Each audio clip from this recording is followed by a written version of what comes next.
The late call me realized something was wrong when I felt calm at the wrong moment. It was not after a fight. It was not after a confession. It was not even after I found proof it was on an ordinary afternoon. Light through the window, the sound of traffic, a chair pulled out and left empty. I noticed that nothing inside me reacted. No heat, no fear, no urge to fix anything. That was the moment. Not the worst one, just the clearest dot. How does a person end up relieved by silence that should hurt? How does absence start to feel earned? I did not understand it yet. I only noticed that something essential had gone quiet. For a long time I believed calm was proof of maturity. That restraint was wisdom. That not reacting meant I was above it. I told myself that emotions were overrated. That drama was for people who lacked control. I thought I had simply grown up. When we first met, I was not calm. I was attentive, present, curious in a way that made the world sharper.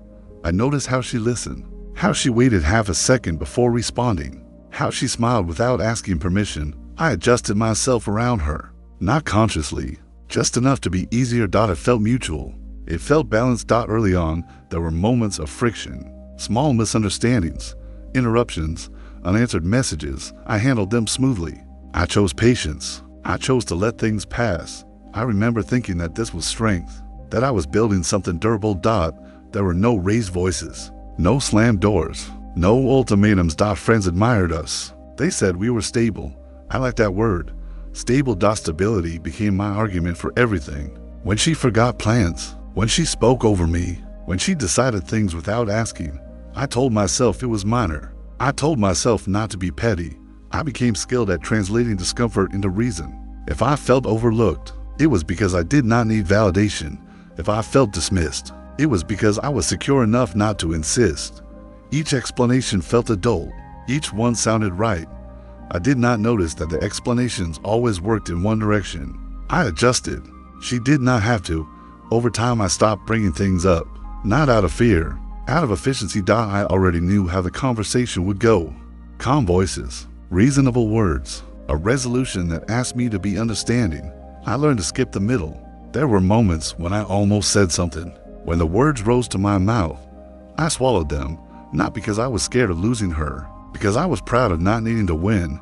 That pride mattered more than I realized. It felt good to be the steady one, the composed one, the person who did not react. I confused control with clarity.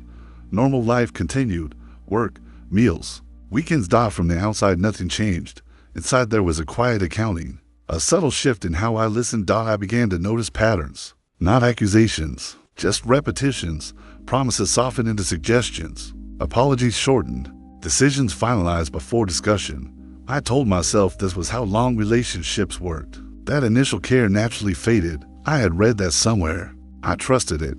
The warning signs were not dramatic. They were polite. She stopped asking what I thought, but she smiled when she spoke. She stopped noticing when I was tired, but she thanked me for understanding. She assumed. I adapted. Each time I felt the urge to object, I paused. I asked myself whether it truly mattered. Most things did not, or at least that is what I decided. There is a specific kind of loneliness that does not feel like pain. It feels like efficiency. You move through your days without resistance, without friction. You stop expecting response. I told myself I was being realistic. At some point, I noticed that my opinions sounded theoretical, as if they were suggestions rather than preferences. She would nod, then proceed as planned. I did not insist. Insistence felt childish. The word compromise appeared often, but compromise always meant reduction, never exchange. I became fluent in yielding. Friends began to comment. They said I seemed quiet. I said I was content. That was not a lie. It just was not the whole truth. Contentment had become flat. There were nights when she came home late, explained briefly, her voice steady, her phone face down. I did not ask questions, not because I trusted her completely, because asking felt like effort. Effort required belief that the answer mattered. I did not feel anger. I felt distance. Distance is easy to live with. You can mistake it for peace. The midpoint did not arrive as an explosion. It arrived as a sentence I did not finish. I was about to say something honest. She interrupted, not sharply, just naturally. I stopped speaking. She did not notice. The words stayed inside me. That was when something broke. Not loudly, not visibly. I felt a small internal release. like setting down a weight you forgot you were carrying. I realized that I did not need to be hurt anymore. That realization scared me because it came with calm. Too much calm. After that, I began observing myself. I noticed how little I reacted, how my responses were prepared, measured, safe.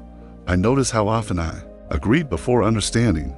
I noticed how often I preemptively adjusted my expectations. There was no single betrayal, no clear wrongdoing. That is what made it possible. She did not take something that was guarded. She accepted what was offered, and I kept offering. I allowed it because resistance felt disruptive, because asserting myself would have required acknowledging loss of the image I had built, loss of the role I played. I was the calm one. Admitting pain would have contradicted that identity. So I stayed composed. The day I felt relief instead of jealousy was the day I knew she mentioned someone else casually, a name, a story. I waited for the reaction. It did not come. Instead, there was relief that I did not have to pretend anymore. That scared me more than anger would have, because calm at the wrong time is not strength. It's surrender that has learned to speak politely. I did not confront her. There was nothing to accuse. I confronted myself. I asked why I had made myself so small. The answer was not love. It was control. Control over chaos, control over vulnerability. I believed that if I stayed calm, nothing could hurt me. What I did not realize was that nothing could reach me either. By the time I understood, the space between us felt official. We spoke kindly. We coordinated logistics. There was no urgency. The ending happened quietly. Not with a conversation, with mutual drift. When it ended, I felt calm. To calm, that was the final confirmation. I had allowed it, because calm was easier than truth, because silence did not argue back, because I mistook numbness for maturity. Now I understand that calm can arrive too late. After the cost has already been paid. I do not regret her. I regret how convincingly I disappeared. There is no lesson here, only awareness. I am not angry. I am precise. If you stayed until the end, I appreciate you. Like the video and subscribe if you want to hear more stories like this.